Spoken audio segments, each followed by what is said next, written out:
গাজার উদ্দেশ্যে যাওয়া ফ্লোটিলায় ইসরায়েলের হামলা। বিস্তারিত।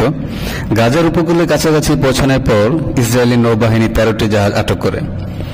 কিছু জাহাজ হামলা চালানো হয় ড্রোন ও জল কামান ব্যবহার করে। যাত্রীদের যোগাযোগ বিচ্ছিন্ন করে দেওয়া হয় এবং স্যাটেলাইট জ্যাম করে দেওয়া হয় ইসরায়েল।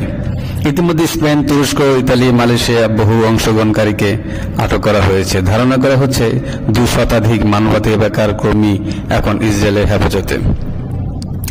এই ঘটনার তীব্র নিন্দা জানিয়েছেন আন্তর্জাতিক সম্প্রদায়। ফ্লোটিলার মুখপাত্র সাইফ আবু কেশেক ইনস্টাগ্রামে বলেন, আমরা ভয় পাই না, গাজার জন্য আমাদের মিশন চলবে।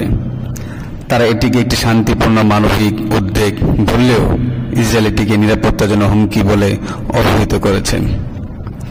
জানা গেছে ফ্লোটিলার অংশগ্রহণকারীদের মধ্যে বাংলাদেশের নাবিকরাও রয়েছেন, তবে তাদের বর্তমান অবস্থা এখনো নিশ্চিত নয়।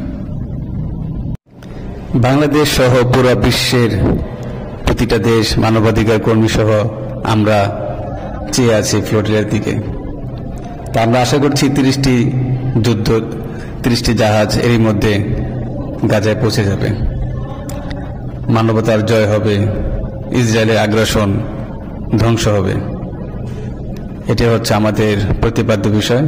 তাই আসুন শহীদুল্লাহ ভাইয়ের মতো আমরাও গাজার পাশে দাঁড়াই।